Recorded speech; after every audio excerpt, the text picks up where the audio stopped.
ಆಹಾರ ಸುರಕ್ಷತಾ ಇಲಾಖೆಯಿಂದ ದಾಳಿ ಮುಂದುವರಿತಾನೆ ಇದೆ, ನಿಲ್ತಾ ಇಲ್ಲ. ಅದು ಹೋಟೆಲ್ ರೆಸ್ಟೋರೆಂಟ್ ಆಯ್ತು, ಇವಾಗ ಕ್ಯಾಂಟೀನ್ಗಳಿಗೆ ಎಂಟ್ರಿ ಕೊಟ್ಟಿದೆ ಆಹಾರ ಸುರಕ್ಷತೆ ಅಧಿಕಾರಿಗಳ ದಾಳಿ.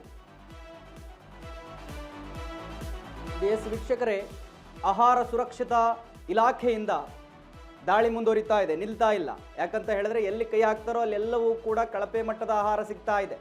ಹೋಟೆಲ್ ರೆಸ್ಟೋರೆಂಟ್ ಬಳಿಕ ಈಗ ಕ್ಯಾಂಟೀನ್ಗಳಿಗೆ ಎಂಟ್ರಿ ಕೊಟ್ಟಿದ್ದಾರೆ. ರೈಲ್ವೆ ಕ್ಯಾಂಟೀನ್ ಮೇಲೆ ಆಹಾರ ಸುರಕ್ಷತಾ ಇಲಾಖೆ ರೇಡ್ ಮಾಡಿದೆ. ರೈಲ್ವೆ ಜಂಕ್ಷನ್, ರೈಲ್ವೆ ನಿಲ್ದಾಣ ಈ ಸಂಸ್ಥೆಗಳ ಮೇಲೆ ದಾಳಿ ಮಾಡಿದೆ. ರೈಲ್ವೆ ಕ್ಯಾಂಟೀನ್ಗಳಲ್ಲಿ ಊಟದ ಗುಣಮಟ್ಟ ಪರಿಶೀಲನೆ ಮಾಡ್ತಾ ಇದ್ದಾರೆ ಅಧಿಕಾರಿಗಳು. ಯಶವಂತಪುರ, KR ಪುರಂ, ಯಲಹಂಕ, ಕೋಲಾರ, ಮೈಸೂರಿನಲ್ಲಿ ಆರೋಗ್ಯ ಸುರಕ್ಷತಾ ಇಲಾಖೆ ತಪಾಸಣೆ ನಡೀತಾ ಇದೆ. ಇನ್ನು KR ಪುರಂ ರೈಲು ನಿಲ್ದಾಣದ ಹೋಟೆಲ್ಗಳಲ್ಲಿ ಸ್ವಚ್ಛತೆ ಇಲ್ಲ ಅಂತ ಹೇಳಿ ಗೊತ್ತಾಗ್ತಾ ಇದೆ. ಮೈಸೂರಿನಲ್ಲಿ ಪ್ಲಾಸ್ಟಿಕ್ ಕವರ್ ಬಳಸಿ ಇಡ್ಲಿಯನ್ನು ತಯಾರಿಕೆ ಮಾಡ್ತಾ ಇದ್ದಾರೆ.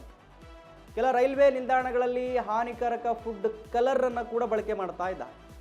ಇಂದು ಕೆಲ ರೈಲ್ವೆ ನಿಲ್ದಾಣಗಳಲ್ಲಿ ದಾಳಿ ನಡೆಸುವ ಸಾಧ್ಯತೆ ಕೂಡ ಇದೆ. ಇನ್ನೂ ಹೆಚ್ಚಿನ ದಾಳಿ ನಡೆಯುತ್ತೆ ಅನ್ನುವಂಥ ಮಾಹಿತಿಗಳಿದ್ದಾವೆ. ಎಸ್ ವೀಕ್ಷಕರೇ, ಕಳೆದ 1 ವಾರಗಳಿಂದ ನಿರಂತರವಾಗಿ ಆಹಾರ ಇಲಾಖೆಯಿಂದ ದಾಳಿ ನಡೀತಾನೇ ಇದೆ. ಎಲ್ಲೆಲ್ಲಿ ಕೈ ಹಾಕ್ತಾರೋ ಅಲ್ಲೆಲ್ಲವೂ ಕೂಡ ಕಳಪೆ ಮಟ್ಟದ ಆಹಾರವೇ ಸಿಗ್ತಾ ಇದೆ ಹೊರತಾಗಿ ಅಲ್ಲಿ ಯಾವುದು ಕೂಡ ಸ್ಪೆಷಲ್ ಆಹಾರ ಸಿಗ್ತಾ ಇಲ್ಲ. ಅದು ತಿಂದರೆ ಗ್ರಾಹಕರಿಗೆ ಹೊಟ್ಟೆ ತುಂಬುತ್ತೆ ಹೊರತು ಆರೋಗ್ಯ ಮಾತ್ರ ಸರಿ ಇರೋದಿಲ್ಲ. ಸೊ ಇವೆಲ್ಲವೂ ಕೂಡ ಆಹಾರ ಇಲಾಖೆ ಅಧಿಕಾರಿಗಳಿಂದ ಒಂದು ಪರಿಶೀಲನೆ ನಡೀತಾ ಇದೆ. ನೋಡಿ, 5 ಸ್ಟಾರ್ ಹೋಟೆಲ್ ರೀ, ಸಣ್ಣ ಪುಟ್ಟ ಹೋಟೆಲ್ಗಳಲ್ಲ, 5 ಸ್ಟಾರ್ ಹೋಟೆಲ್ಗಳಲ್ಲೂ ಕೂಡ ಎಂಥ ಆಹಾರ ಅಂತ ಹೇಳಿದ್ರೆ ವಿಷಕಾರಕ. ಅಲ್ಲಿನ ಈರುಳ್ಳಿ, ತರಕಾರಿ, ಇನ್ನಿತರ ಏನೇನೆಲ್ಲ ಇದೆಯಲ್ಲ ಎಲ್ಲವೂ ಕೂಡ ಹಳಸಲು ಹೋಗಿರೋದು ಕೂಡ ಅದನ್ನು ಮತ್ತೆ ರೆಡಿ ಮಾಡಿ ಗ್ರಾಹಕರಿಗೆ ಕೊಡುವಂಥ ಕೆಲಸಗಳಾಗ್ತಾ ಇದ್ದಾವೆ. ಮಾಂಸ ಅಂತೂ ನೋಡೋಕೆ ಆಗೋದಿಲ್ಲ, ಫಂಗಲ್ಸ್ ಬಿದ್ದೋಗಿತ್ತು. ಮೊನ್ನೆ ನಿಮಗೆ ನಾನು ತೋರಿಸ್ತಾ ಇದ್ದೆ ಆ ಒಂದು ಮಾಂಸದ ಚಿತ್ರವನ್ನು. ಮತ್ತು ಮೊಸರು ಕೂಡ ಅಷ್ಟೇ, ಅದರ ಎಕ್ಸ್ಪೈರಿ ಡೇಟ್ ಮುಗಿದು ಹೋಗಿದೆ. 15 ಲೀಟರ್ ಮೊಸರೇನೋ ಹಾಗೆ ಇಟ್ಟಿದ್ರಂತೆ 5 ಸ್ಟಾರ್ ಹೋಟೆಲ್ಗಳಲ್ಲಿ. ಇವರಿಗೆ ಹೆಸರಿಗೆ ಮಾತ್ರ 5 ಸ್ಟಾರ್ ಹೋಟೆಲ್, ಅಲ್ಲಿ ಕಿಚನ್ಗೆ ಹೋದರೆ ಅದು ಈ ರೋಡ್ ಸೈಡ್ಗಿಂತ ವೇಸ್ಟ್ ಆಗಿರುತ್ತೆ. ಅದು ಇನ್ನು ರೋಡ್ ಸೈಡ್ ಹಾಗೆ ರೆಡಿ ಮಾಡಿ ಹಾಗೆ ಕೊಟ್ಬಿಡ್ತಾನೆ ನಮ್ಮ ಕಣ್ಣೆದುರುಗಡೆ. ಇವನ್ನೆಲ್ಲೋ ರೆಡಿ ಮಾಡ್ತಾನೆ ಒಳಗಡೆ, ನಮ್ಮ ಬರೋಷ್ಟರಲ್ಲಿ ಡಿಸೈನ್ ಮಾಡ್ಕೊಂಬರ್ತಾನೆ ಅಷ್ಟೇ. ಅದ್ರ ಹಿಂದೆ ಎಷ್ಟೊಂದೆಲ್ಲ ಇರುತ್ತೆ ಆಹಾರದಲ್ಲಿ ಕೊರತೆ ಅಂತ ಹೇಳಿದ್ರೆ ಅದನ್ನು ಹೇಳೋಕ್ಕೆ ಆಗೋದಿಲ್ಲ. ಈಗ ಅಧಿಕಾರಿಗಳು ಯಾವಾಗ ದಾಳಿ ಮಾಡಿದ್ದಾರೆ ಆ ಒಂದೊಂದಾಗಿ ಹೊರಗಡೆ ಬರ್ತಾ ಇದ್ದಾವೆ. ಈಗ ಕ್ಯಾಂಟೀನ್ಗಳ ಮೇಲೆ, ರೈಲ್ವೆ ಕ್ಯಾಂಟೀನ್ಗಳು, ಈಗ ಅಲ್ಲೆಲ್ಲ ಕೂಡ ಅಧಿಕಾರಿಗಳು ದಾಳಿಯನ್ನು ಮಾಡ್ತಾ ಇದ್ದಾರೆ.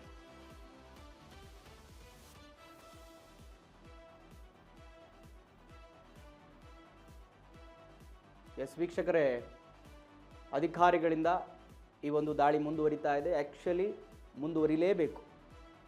ಯಾಕಂತ ಹೇಳಿದ್ರೆ ಈ ರೀತಿಯ ಹೋಟೆಲ್ಗಳು, ಈ ರೀತಿಯ ಕಳಪೆ ಮಟ್ಟದ ಆಹಾರಗಳು ಎಲ್ಲ ತಯಾರಿ ಮಾಡ್ತಾ ಇದ್ದಾರೋ ಅವೆಲ್ಲವೂ ಕೂಡ ಆಚೆ ಬರಬೇಕು.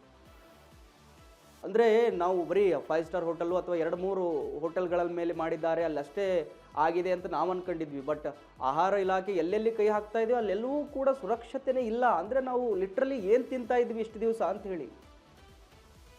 ಇನ್ನು ಯಾವ್ಯಾವ ಕಡೆ ಈ ಥರದ ಗುಣಮಟ್ಟದ ಆಹಾರ ಇಲ್ಲದೆ ಇರೋದು ಸಿಗುತ್ತೆ, ಅಸುರಕ್ಷಿತ ಆಹಾರ ಸಿಗುತ್ತೆ ಅನ್ನೋದು ಕೂಡ ಬಹಳ ದೊಡ್ಡ ಪ್ರಶ್ನೆ ಇದೆ. ಜನಗಳಲ್ಲೂ ಕೂಡ ಆತಂಕ ಮೂಡಿದೆ ಇದರಿಂದ. ನೀವು ಏನಾದರೂ 5 ಸ್ಟಾರ್ ಹೋಟೆಲು ಮತ್ತೊಂದು ಕಡೆ ಹೋಗ್ತೀರಿ ಅಂದರೆ ಸ್ವಲ್ಪ ಚೆಕ್ ಮಾಡ್ಕೊಂಡೇ ತಿನ್ನಿ.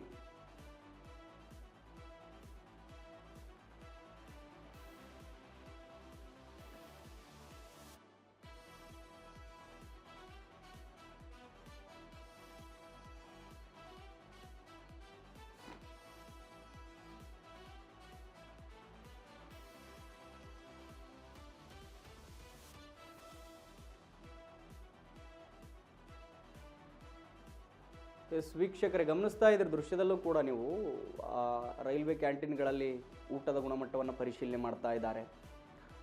ಆಹಾರ ಸುರಕ್ಷತಾ ಅಧಿಕಾರಿಗಳಿಂದ ದಾಳಿಯಾಗಿದೆ. ದಾಳಿ ವೇಳೆ ಅಲ್ಲಿ ಪರಿಶೀಲನೆ ವೇಳೆ ಗೊತ್ತಾಗಿರೋದು ಅಲ್ಲಿ ಆಹಾರ ಸುರಕ್ಷತಾ ಇಲ್ಲ. ಪ್ಲಾಸ್ಟಿಕ್ಕನ್ನು ಬಳಸಿ ಆ ಇಡ್ಲಿಯನ್ನು ತಯಾರಿ ಮಾಡ್ತಾ ಇದ್ದಾರೆ. ಪ್ಲಾಸ್ಟಿಕ್ ಅಂಶ ನಮ್ಮ ದೇಹದಲ್ಲಿ ಹೋಯಿತು ಅಂತ ಹೇಳಿದ್ರೆ ಅದು ಕ್ಯಾನ್ಸರ್ಗೆ ದಾರಿ ಮಾಡಿಕೊಡುತ್ತೆ.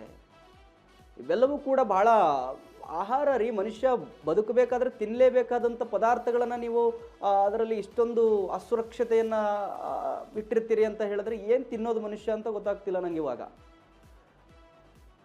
ಮನುಷ್ಯ ಮನೆ ಬಿಟ್ಟು ಆಚೆ ಬಂದಾಗ, ಇವಾಗ ನೋಡಿ, ಈಗ ಕೆಲಸ ಮಾಡೋಕ್ಕೆ ಅಂತ ಬೇರೆ ಊರುಗಳಿಂದ ಬಂದವರಿಗೆ ಆಚೆಯೇ ಆಹಾರದ ಆಧಾರ, ಅವರಿಗೆ ಹೋಟೆಲ್ಗಳೇ ಅವರಿಗೆ ಆಧಾರ. ಅಂಥ ಹೋಟೆಲ್ಗಳಲ್ಲಿ ಅವರ ಪಾಪ ದುಡಿತಾ ಇರ್ತಾರೆ. ಹಸಿವಾದರೆ ಹೋಗಿ ತಿನ್ನಕ್ಕೆ ಹೋದಾಗ ಆಹಾರ ಚೆನ್ನಾಗಿಲ್ಲ ಅಂತ ಹೇಳಿದ್ರೆ ಅವ್ರ ಕತೆ ಏನು?